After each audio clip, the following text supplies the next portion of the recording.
आज मैं आपसे एक ऐसे विषय पर बात करने जा रहा हूं जो शायद ही आपने कभी किताबों में पढ़ा हो, शायद कभी सुना भी ना हो, लेकिन जिसका असर लगभग हर इंसान की जिंदगी में पड़ता है।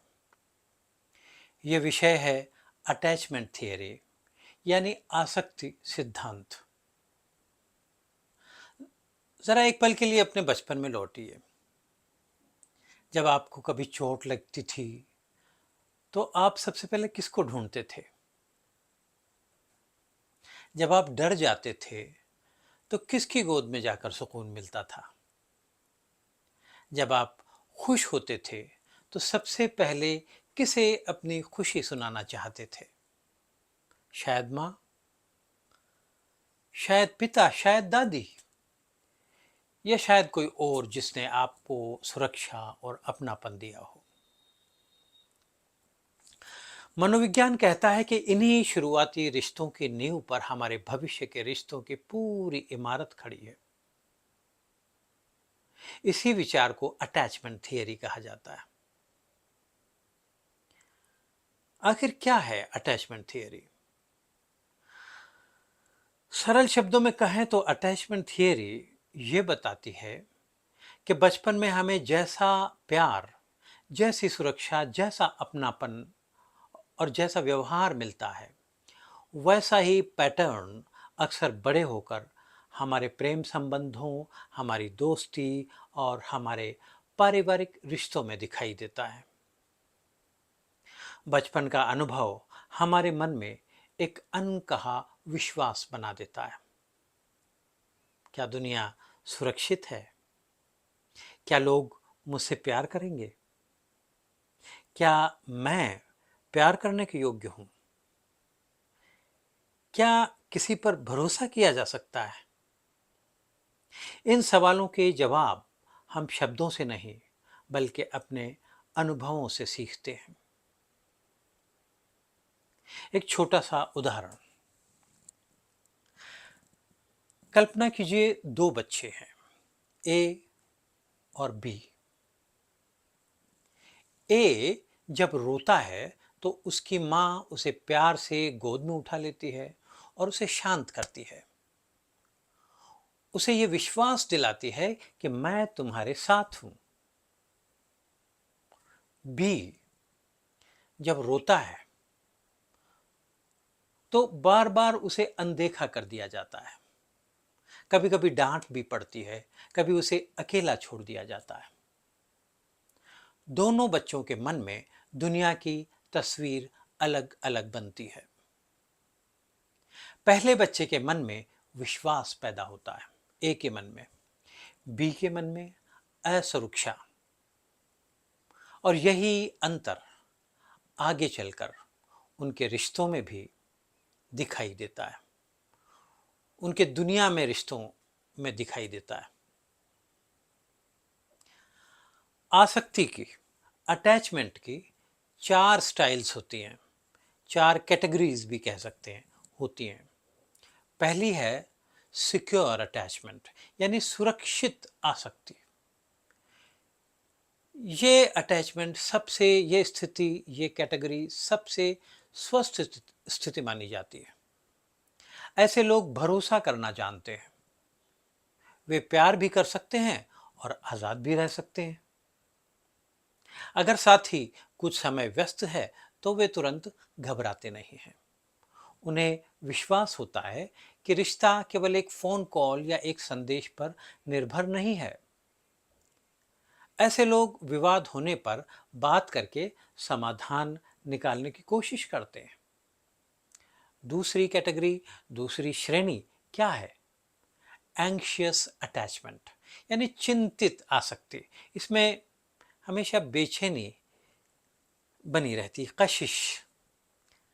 अब कल्पना कीजिए ऐसे व्यक्ति की जिसे हर समय डर लगा रहता है, कहीं वो मुझे छोड़ न दे। यदि संदेश का जवाब, मैसेज का जवाब 5 मिनट देर से आए तो बेचैनी शुरू हो जाती है। यदि फोन ना उठे तो मन में दर्जनों आशंकाएं आ जाती है। ऐसे लोग बार बार ये अश्योरेंस चाहते हैं, ये आश्वासन चाहते हैं कि बार बार ये पूछते हैं कि क्या तुम मुझसे अब भी प्रेम करते हो। उनकी सबसे बड़ी समस्या प्यार की कमी नहीं है, उनकी सबसे बड़ी समस्या उनका ये डर है कि कहीं मैं प्यार को खो न दूं। तीसरी कैटेगरी है अवॉइडेंट अटैचमेंट, यानी परिहारक आसक्ति। अब बात उन लोगों की जो बाहर से बहुत मजबूत दिखाई देते हैं। वो कहते हैं कि मुझे किसी की जरूरत नहीं है। वो अपनी भावनाएं भी व्यक्त नहीं करते। बहुत अधिक निकटता भी उन्हें असहज बना देती है। वे किसी से प्रेम तो कर सकते हैं, लेकिन भावनात्मक दूरी, इमोशनल डिस्टेंस वो बनाए रखते हैं। कई बार उनका बचपन उन्हें यह सिखा चुका होता है कि दूसरों पर आश्रित होना, दूसरों पर निर्भर होना सुरक्षित नहीं है। हमें दूसरों पर निर्भर नहीं रहना चाहिए, थोड़ी दूरी बना के रखनी चाहिए। इस तरह के लोग। अच्छा, चौथा कैटेगरी, चौथी श्रेणी क्या है? फियरफुल अवॉइडेंट अटैचमेंट, यानी भयभीत परिहारक आसक्ति। ये सबसे जटिल स्थिति मानी जाती है। ऐसे व्यक्तियों के मन में दो आवाजें एक साथ चलती रहती है। पहली तो ये कहती है कि मुझे प्यार चाहिए, और दूसरी आवाज ये कहती है कि अगर मैंने किसी पर भरोसा किया तो शायद मुझे चोट लग सकती है, मुझे धोखा मिल सकता है। वो करीब आता है और फिर अचानक दूर भी चला जाता है। उसे साथ भी चाहिए और उसे अकेलापन भी चाहिए। वो भरोसा भी करना चाहता है, लेकिन डरता भी है। इसलिए उसके रिश्ते अक्सर उलझन और अस्थिरता से भरे रहते हैं। अब प्रश्न उठता है कि क्या कोई व्यक्ति किसी कैटेगरी में है तो क्या वो हमेशा उसी कैटेगरी में रहेंगे? नो, नहीं। ये कोई जन्मजात भाग्य नहीं है, ये कोई स्थायी सजा नहीं है। आपके रिश्ते आत्म जागरूकता, सही मार्गदर्शन और मनोवैज्ञानिक परामर्श के माध्यम से और ज्यादा सुरक्षित हो सकते हैं। आपके संबंध और अधिक स्वस्थ हो सकते हैं। आपको ये सेल्फ ट्रेनिंग देनी होगी, अपने आप को इम्प्रूव करना होगा, अपने आप में सुधार करना होगा, पहले अपनी कमी को पहचानना होगा।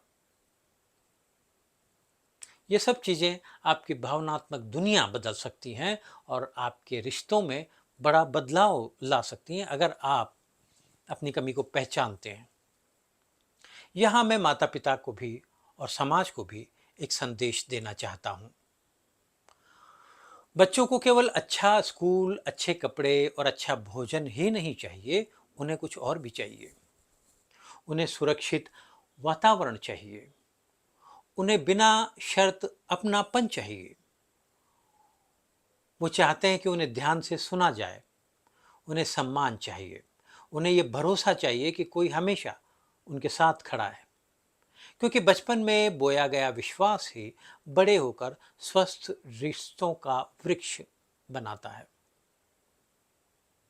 तो साथियों, हर इंसान के भीतर एक छोटा सा बच्चा हमेशा जीवित रहता है, चाहे वो कितना भी मैच्योर हो जाए। और वो बच्चा प्रेम चाहता है, सुरक्षा चाहता है, और ये सुनना चाहता है कि तुम अकेले नहीं हो।